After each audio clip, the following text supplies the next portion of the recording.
South Dakota State extended their regular season winning streak in league play to 45 and secured a share of the Summit League title, while South Dakota State's men are back in sole possession of first place after 2 wins and a North Dakota loss. Kansas City also suddenly finds themselves in a tie for third place after 4 straight wins. Welcome to another edition of Summit League Spotlight. He's Darron Wallace. I'm Kienan Dixon. Back in studio, the same time, same place this week.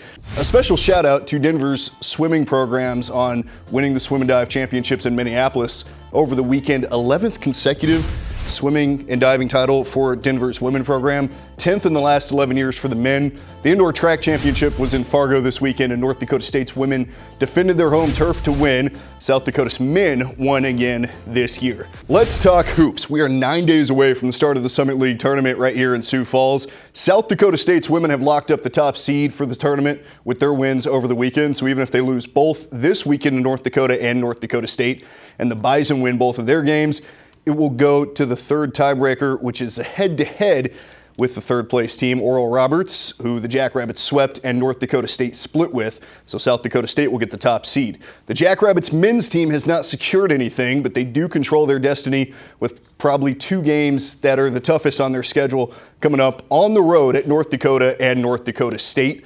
And Kansas City has won 4 straight. They're the hottest team right now in the Summit League, and all of a sudden they're in third place. Yeah, I mean, I think when you talk about coming out of nowhere, you look at what North Dakota State did going from the bottom to near the top. Kansas City, I mean, who would have thought that they would have been in the position they're in where now they're tied for third, and a team that was arguably, trying to avoid the bottom, now they're in the top half. So, wow, I mean, just goes to show you the craziness that is this men's season in the Summit League. It really is, and it seems like for the first time under head coach Marvin Menzies, Kansas City is going in the right direction as the standings sit right now. South Dakota State is in first by a game, and like we said, they control their own destiny. North Dakota is a game back and could get that game on Thursday when they face the Jacks. North Dakota State and Kansas City are in the mix at 2 games back. Now, these top 4 are significant. We'll have some interesting potential scenarios heading into the weekend, which will have tournament implications. For the men, there is a potential for a 4-way tie for first place when we wrap up this regular season on Sunday. South Dakota State is a game clear of the field with 2 to play. Those 2 games are against second and third place North Dakota and North Dakota State. If the Jackrabbits lose both games, it would drop them to 10-6 in league play. North Dakota would move to 10-5 with the win Thursday over the Jacks, but a loss to South Dakota would put them at 10-6 to finish the regular season. North Dakota State would be 10-6 with wins over South Dakota and South Dakota State. And we can't forget about Kansas City. The Roos are on a 4-game winning streak, and their wins over North Dakota and South Dakota State 2 weeks ago are significant. Wins over Denver and Oral Roberts this week would put the Roos in the 10-6 club. Now, if this happens, North Dakota State would be the 1 seed in Sioux Falls. North Dakota would be the 2 seed, and we'd have to see what happens in the St. Thomas, Omaha, and Denver games to figure out who would be the 3 and the 4 seeds between South Dakota State and Kansas City. You got that? Nah, me either. Yeah, all right. So we'll just figure it out. On the women's side, the women's standings are a much clearer picture. South Dakota State is in first and will finish at that post no matter what this weekend. North Dakota State is 2 games back. Oral Roberts got a huge win over South Dakota last week and are in third. You want to have some fun? I'm ready. Let's do it. All right. Do you mean that? I mean, it's almost the best month of the year, so I think I know where you might be going. All right. So we have made some predictions, and this is not going to come back to treat us well Surely in the next 2 weeks. That's just how it works. Let's look at the bracket if the season ended today, and let's make some picks. Why not? Why not? All right, let's start on the men's side. Who do you have on the men's side going and, as we kind of go through this bracket? So everything will start on Friday, and we'll have the 8-9 game. Last year, we had 2 games on that first day with Western Illinois leaving. That now leaves us with 9 teams, so we'll just have an 8-9 game on that Friday. If the season ended, it would be ORU and USD. I am going to pick South Dakota in that game. Why? They actually are more battle-tested than people think, so I think they could actually win some of these close games. They could shock some people in the tournament. Ironically, though, I would have them losing in the next round South Dakota State, who I think is, if the season ends today, I think they are the best team in the league right now. We talk a lot about St. Thomas and North Dakota and North Dakota State, but I think South Dakota State, they've just been the more consistent team year-round, so I'll give the edge to them. In the 4-5 game, it's really tough to call me. Kansas City's been lighting it up. They're on that 4-game winning streak, but I'm going to give the edge to St. Thomas. I think that defense can carry them through. They'll be facing South Dakota State in the next round. Then on the bottom half, UND and Denver. I think UND is just a better all-around team. They've got that three-headed monster, those three guards, or rather two guards and a big that can really get after you. I think they would win that game. And then North Dakota State and Omaha. Listen, you Bison fans that are watching, listening, wherever you may be. Don't take it personal. Don't take it personal. But we got to remember, it's the third month of the year. It's March. We sleep in May. What does that mean? There's going to be some chaos. I like chaos. So in the 3-6, if the season ended today, North Dakota State would face Omaha, and I'm going to pick Omaha. They got Frankie Fiddler. I know North Dakota State, you got Andrew Morgan, you got Bowden Scumberg. You know how much I like Jakari White, and I like Dave Richmond as a coach. But I'm just going to say, I don't have any, the only upset I have is 5/4. Why not go with a little 6-3 upset with Omaha over North Dakota State? Then to finish things off, I got South Dakota State over St. Thomas. I think, again, just the overall edge there for the Jackrabbits. UND, Omaha, again, I think UND is just such a good team. They play so well-rounded. I think they can, obviously the season hasn't ended, and I think whether they end up as the 1 or the 2, I would not be shocked if they made the championship. Yeah. Then it all comes down to South Dakota State and UND, and that one's incredibly tough. I've been struggling going back and forth with it for the past, I don't know how long, but I think for chaos' sake, I'm going to pick the Fighting Hawks just because I like chaos. Wow. All right. So after all that, let's look at my side. ORU, South Dakota, I have Oral Roberts winning that game. I think that, again, they are battle-tested. South Dakota is, like you mentioned, but I think ORU's experience is going to come into play. Significant experience. They have guys that were on that team that made it to the second weekend at the NCAA tournament a few years back. Good team still. They are in 8th place. They're on a 6-game skid right now. I think that changes this weekend. They're going to go on to play South Dakota State.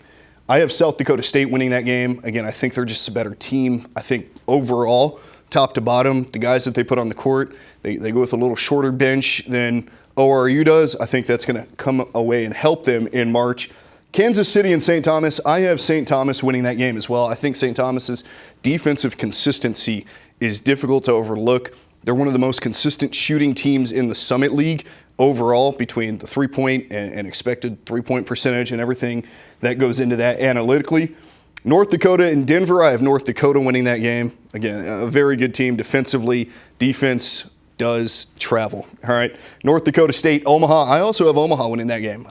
Look, Frankie Fiddler. Hey, if you're going to get on me, Bison fan, you're going to get on him too. I'm just saying, we're not asking for it, but it's equal game. Yeah. All right. So I think that's going to be a fascinating matchup. Omaha has Frankie Fiddler. He's been playing well all season. This is when your stars shine. I think North Dakota State doesn't necessarily have that guy that's going to say, hey, give me the rock and let me make a play right now. I think Frankie Fiddler does that there. In the semifinals, South Dakota State against St. Thomas, I have St. Thomas. Yes, I know. I knew that was going to get a little reaction there. Look, South Dakota State has beaten St. Thomas twice this year. It came down to a 6-second left play by Zeke Mayo on the road back in January. And then it came down to a defensive stretch from South Dakota State last week against St. Thomas. I think St. Thomas comes back. It's hard to be a good team 3 times. St. Thomas wins that. North Dakota against Omaha. North Dakota wins. And again, that comes down to the defensive end. And then North Dakota, St. Thomas. North Dakota is going to go ahead and get the automatic qualifier from the Summit League for the first time since joining the Summit League. So that's my men's bracket. The Sather boys, the Fighting Hawks, man. This could be a special year for them. The Paul Sather formula. I don't know what it is, but it's working. A lot of defense. Yes, on the women's side. So on the women's side, again, starting on Friday, we've got the 8-9 game. Kansas City versus Omaha if the season ended today. I'm going with Omaha, 9/8. Small upset, but if there's anything I learned about Omaha in March, especially from last year, it's that you can never quite count them out. Even as a 6 seed, they made the tournament championship a year ago. And I think when you just look at their good players, like Grace Cave, Morgan Gardner, Kennedy Grant, Aaliyah Stanley, when they all play a good game at the same time, they're really good. I mean, they have good players. They just haven't quite been able to put it all together in the same game yet. So I'm picking Omaha on that one. Then they would go on to face South Dakota State. I mean, South Dakota State, I don't think much needs to be said. They're the best team, the best women's team in the conference. They're an absolute buzzsaw. They'll steamroll Omaha. South Dakota versus St. Thomas, which is really tough. South Dakota did just put up a really good performance against St. Thomas a week ago. They looked arguably one of their best games in recent memory. They pulled away in the second half. Defensive masterclass in that second half. So I'm going to go with South Dakota to advance there. They will be without Kayla Karius, who is due to have her baby there. So we're wishing her all the best. And Mike Jewett will step in and continue to lead the Coyotes, hopefully to a postseason win. So I'm picking South Dakota there. Then the bottom half of the bracket, we have North Dakota State and Denver. Now, if there's anything I learned from the tournament last year as well, it's that your stars truly shine. And sometimes all you need is just that one special player. Last year, it was Mana Mensah. Who did Mana Mensah and Kansas City beat to start their magical run? It was Denver. Yes. So I think Denver... The buzzer beater. Yes. The buzzer beater. So I think Denver comes in, revenge on their mind, trying to make a statement, and I think that they'll beat North Dakota State in the Denny Sanford Premier Center in that first round. I think they have those caliber players like Amanda Mensah, Angelina Robles and Emma Smith and JoJo Jones. I think North Dakota State's going to lose for the second time as a 2 seed in the first round. I think it could happen. That's not a knock on North Dakota State or the Bison fans might really hate. Look, we're just having fun here. This is all that. But I'm picking Denver to pull off the upset. Like I said, I think they have 3 players who can go on a Mana Mensah type run and carry this Pios team. So going with the 7-2 upset there. Then to finish out the bottom half, Oral Roberts in North Dakota. Picking Oral Roberts, I think they just have a better offense. Not necessarily the strongest defensive team, and haven't even been particularly great outside of the Mabee Center. But I think they're just an overall better team. Again, I won't rule out the ability of Casey Bravich, who just dropped 40 last week. So she's liable to go off and carry this Fighting Hawks team. But I think just overall the talent and the amount of players that Oral Roberts will just be too much for North Dakota to overcome. Then going back to the top half, South Dakota State, South Dakota. Unfortunately, not unfortunately, but fortunately for us fans, we'll get to see another interstate rivalry. Unfortunately for the Red fans and the Red team on that rivalry, I think Blue wins it again. I think South Dakota State will steamroll. I think they're just too good, and they're just far and away the best team on the women's side. In the bottom half, again, if there's a team that could go on that Kansas City type run, I think it could be Denver. I'm picking Denver over Oral Roberts. I think for as good as Oral Roberts is, for as good as their offense is, if there's anything that we learned from this season, when these two teams matched up, albeit Denver was at home, Denver scored 102 points in regulation against Oral Roberts. So they can score with Oral Roberts. They can keep up with them. And I think they play just enough defense where they'll be able to get over that hump. So I'm picking Denver with the upset. But then in the championship, I think the Jackrabbits roll. I think they earn another bid to the big dance, and I think this is the type of team with the way that they've been playing lately. Don't be shocked if they go into the tournament as a 12 or 13 seed, and they'd really be better than a 12 or 13 seed, and they could upset somebody in the tournament. Yeah, beware 5 and 4 seeds in the tournament. On the women's side, for me, I have Omaha winning that 8-9 matchup again. Same thing. I mean, they just have success in March. I don't know what it is, but something about playing in Sioux Falls for them works. I have South Dakota State beating Omaha. I think that the Jackrabbits are a really good team, as we've seen. South Dakota is going to beat St. Thomas. Depth, again, I think they just have a star player that will shine above everybody else in Grace Larkins. North Dakota State beating Denver, so I don't have that upset. I'm not riding with you there. I just think North Dakota State, again, star players, Heaven Hamling, Elle Evans, really good players will shine in March. Oral Roberts, I have the 3, so I have 1, 2, 3, and 4 all moving on into the semifinals. In March, be careful. Yes. In the first semifinal, South Dakota State, I have them going on to the championship game. And then I have Oral Roberts beating North Dakota State. They've done it already this year. I think they could score a ton of points in March, but overall, at the end, it's going to be South Dakota State coming out on top, and that's how the bracket looks for me. And so South Dakota State women for both of us, North Dakota men for both of us. This could be interesting here. Yeah, we could either be really, really smart or really, really dumb. There's no in between. But again, the season hasn't ended yet, so these aren't official That's true. predictions. We'll have prepare yourselves before we make our actual predictions. But if the season ended today, that's how we would shake it all out. Yeah, and obviously there's still so much that needs to be sorted on the men's side. Really, 1 through 7 haven't even been decided yet. There's still a lot that's happening there. Let's take a look back at some of the best games from the past week. There were a lot, so picking 4 was tough. Let's start on the men's side. North Dakota, well, they won a really close game a few weeks ago over North Dakota State at home with Lamar Kujahovic scoring a last-second bucket. This time, another thriller, but in Fargo, down 7 with 6:30 left. North Dakota State stormed back with a bucket from Damari Wheeler-Thomas, followed by some inside-out play from Andrew Morgan, a big-time slam, and a triple to give the Bison a 1-point lead.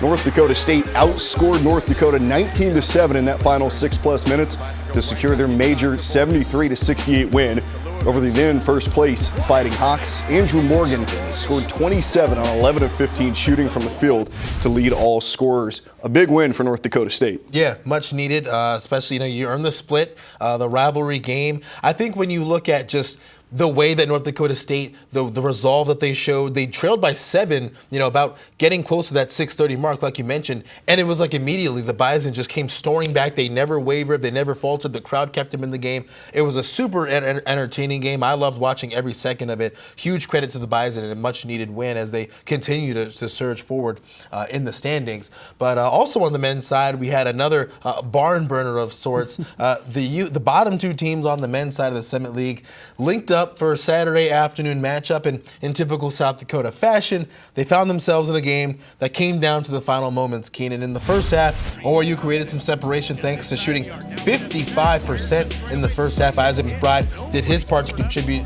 to that. He finished with 19 points in this game, but trailing 38-32 at the half. South Dakota had won just 2 games this season trailing at halftime. Going into this game, that would change, though. Back and forth we went down the stretch, but the hero would be Boston Holt, driving in and putting in the game-winning layup. Putting the game-winning layup home. He finished with a game-high 25 points, and South Dakota managed to go +1 in the win column. And no matter what, you'll always take that. You will. And Boston Holt, man, late Clutch. game. Clutch. Give him the rock and let him go to work. That's what Eric Peterson has said before, and it's worked before when they beat St. Thomas at home. And again, he does it. Yeah, a special ball player. Speaking of St. Thomas against South Dakota State over the past 2 seasons has become must-see TV, and it was again this time. No different in Frost Arena. St. Thomas took a back-and-forth first-half lead to lead by 7 at recess. We've seen this story before at Frost. South Dakota State charged out of the break and used a suffocating defense to limit St. Thomas, while the Jackrabbit offense exploded for a second half, 45 points to win 77-72. Zeke Mayo finished with 23 points to lead all scorers and was one of 4 Jacks in double digits.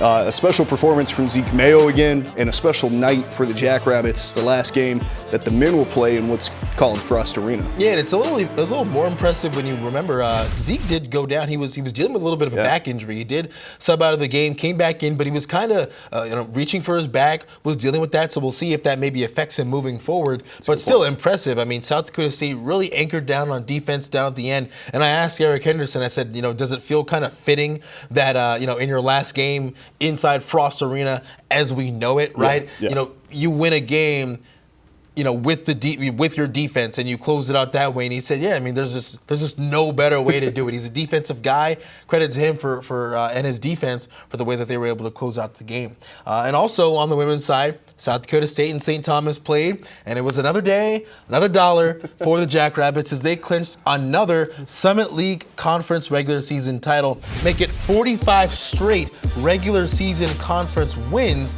And they also have a chance for another undefeated regular season, back-to-back years, possibly running the table in conference play. Brooklyn Meyer, Maddie Mathewitz, and Paige Meyer each scored 20-plus points. The Jackrabbits dominated the Tommies. South Dakota State led by 40 points at one point, Keenan. How does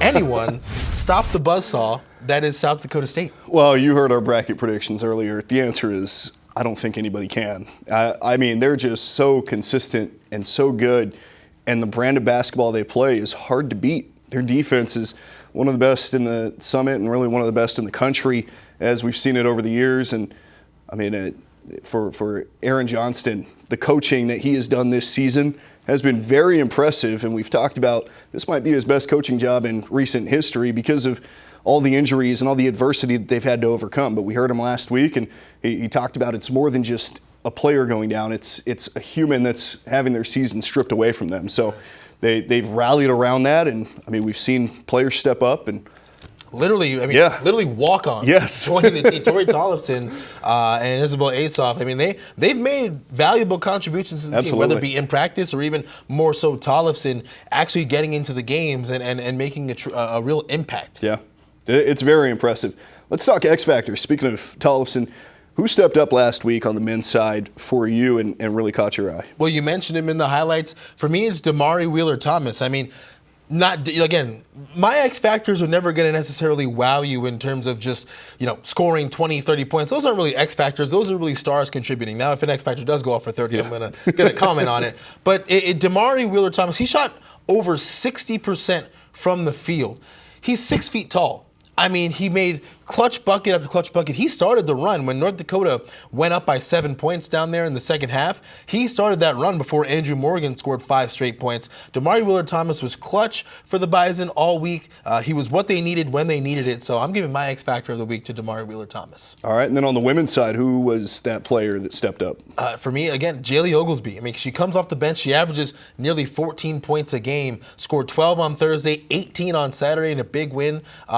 And I think that win also kind of makes you question again, is Oral Roberts back per se? Are they back on the right side of things? Again, they are at home where they've been dominant all year, but that's a big win over South Dakota, and Jaylee Oglesby is a big reason why. I mean, she comes in, it's like she doesn't miss. Yeah. So, I just got to give credit to Jaylee Oglesby and what she's been able to do this season because it's been really impressive for scoring off the bench. All right, when we come back, we'll talk to the X Factor for Kansas City, who's led them on their 4-game winning streak.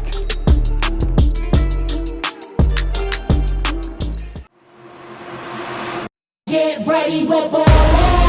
You go right, I go left. Put it work, trip and sweat, ain't even halftime yet. We're ballin'. Bounce 'em out the floor, get 'em, check the score. Yeah, we get 'em, they ain't even know what hit 'em. We're ballin'. They wanna get like me. You better turn this thing up a couple 100 degrees. We're ballin'. I got glory in my bones, now don't let me into my zone. From the first shot to the final buzzer, don't miss a moment of the Summit League basketball season. Midco Sports Plus is the streaming home for all your Summit League teams. Subscribe today for exclusive content, expert team analysis, complete game coverage, and every single minute of Summit League action. Subscribe and watch at midcosportsplus.com.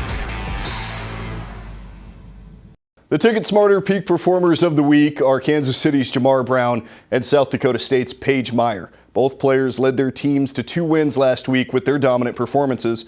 Paige Meyer collects her 3rd Peak Performer honor of the season while leading the top team in the Summit to another regular season title.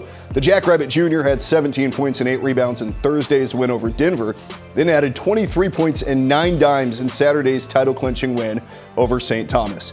It's the first Peak Performer honor of Jamar Brown's career. The JUCO transfer averaged 24.5 points per game and added 6 rebounds per contest to lead the Roos to wins over South Dakota and Omaha. He took some time to chat with me today to discuss what has changed for Kansas City over the past couple of weeks as they've surged to the top of the Summit League standings.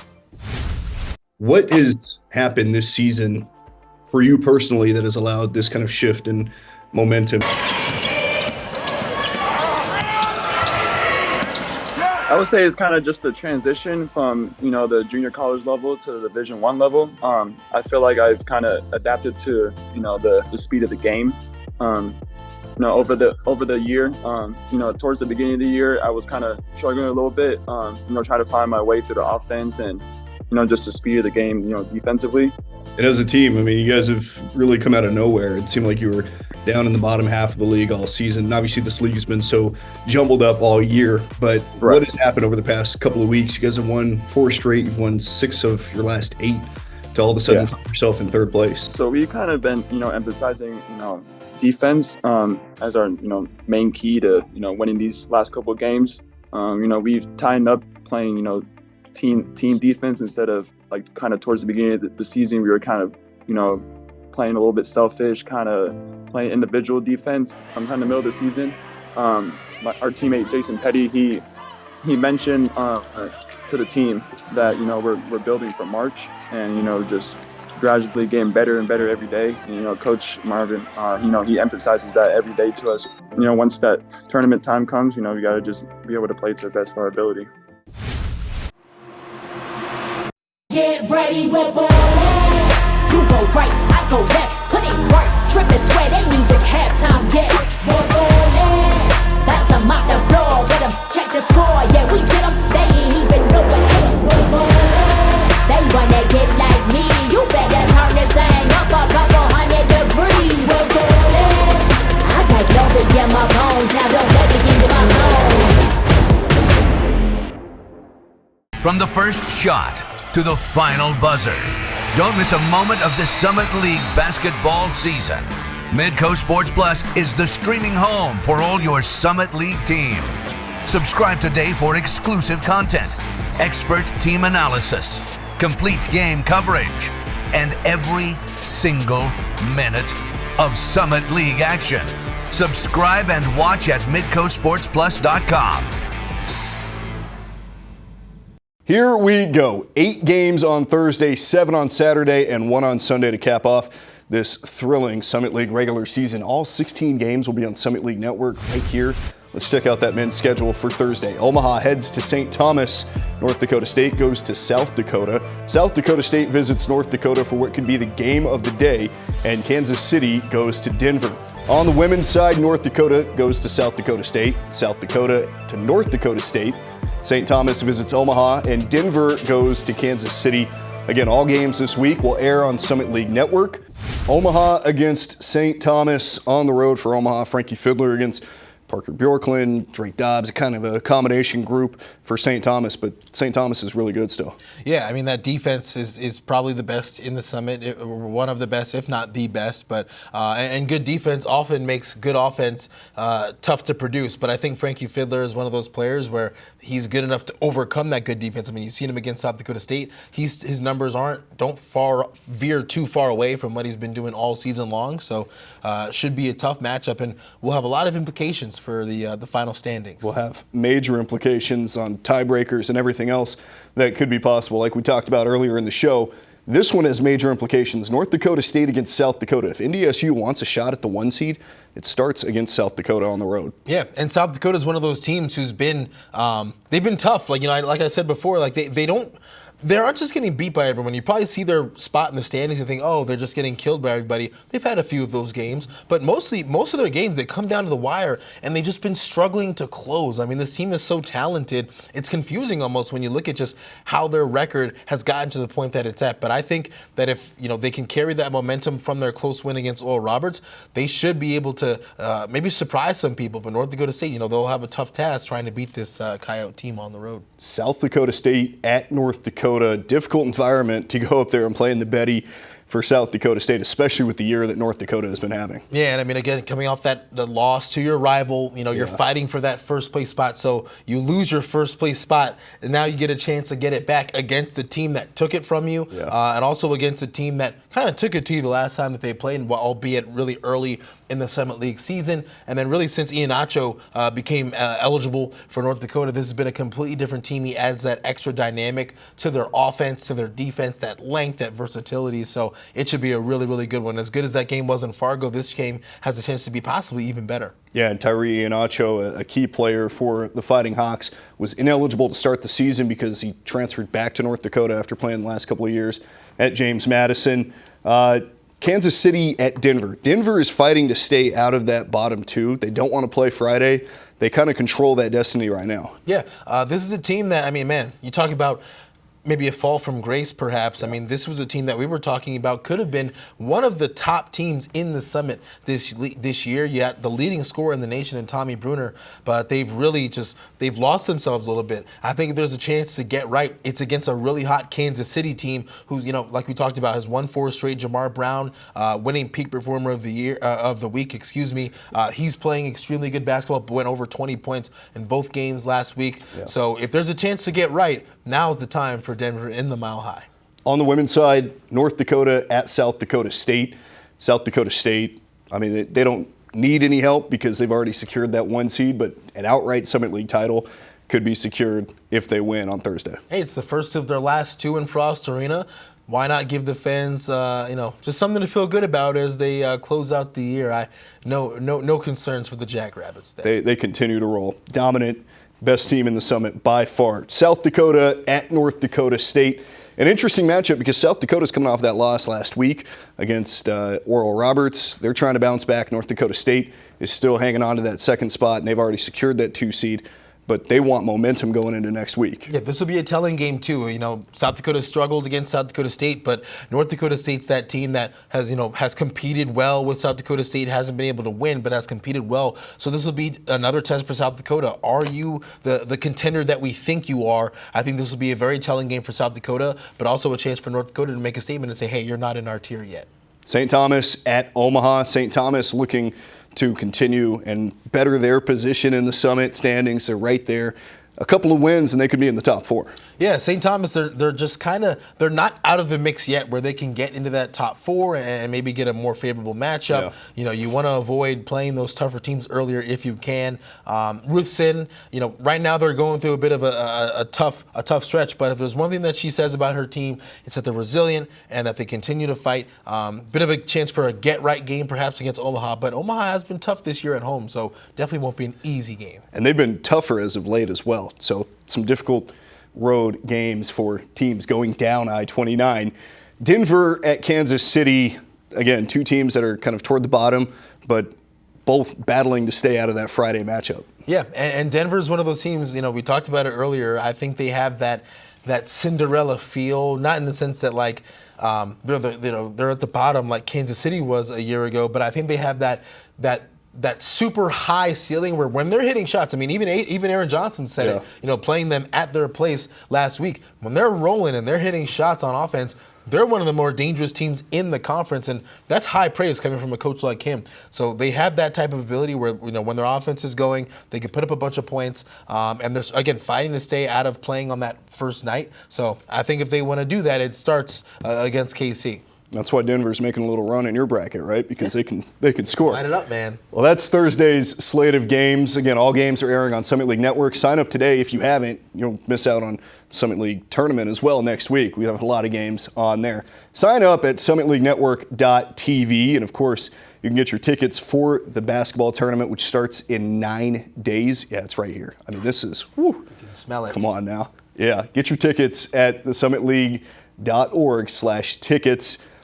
Wow. I mean, it seems like we've come a long way in the past 8 weeks, and we have, and it seems like we were expecting some separation on the men's side in terms of clarity 1 through 9. I don't think we have that. We don't have it. I mean, like you said, we could have a chance for a four-way tie. I mean, shades of the volleyball season where we had a 4-way tie at the top. We could have that exact same scenario after this weekend in men's basketball. So not saying I'm not rooting for it, not saying I am rooting for it. Let's just say chaos can be good when it comes to college basketball. It's fun being a neutral observer because we don't have that stress about, oh, I'm a fan of this team or that team, and I don't want that to happen. We just want chaos. Right. As Andrew Morgan said when we talked to him earlier in the year, he said, it's annoying because all these teams, it's just one team wins, one team loses, everything changes, and it makes it tough. But at the end of the day, just got to lace them up and go hoop.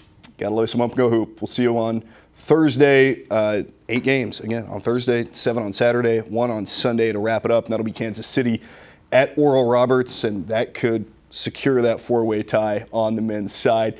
It's been fun. We'll see you next week when we preview the Summit League tournament and hand out some actual awards, not our mid-season awards that we did. That's the show for this week. He's Darron Wallace from Kienan Dixon. We'll see you next week.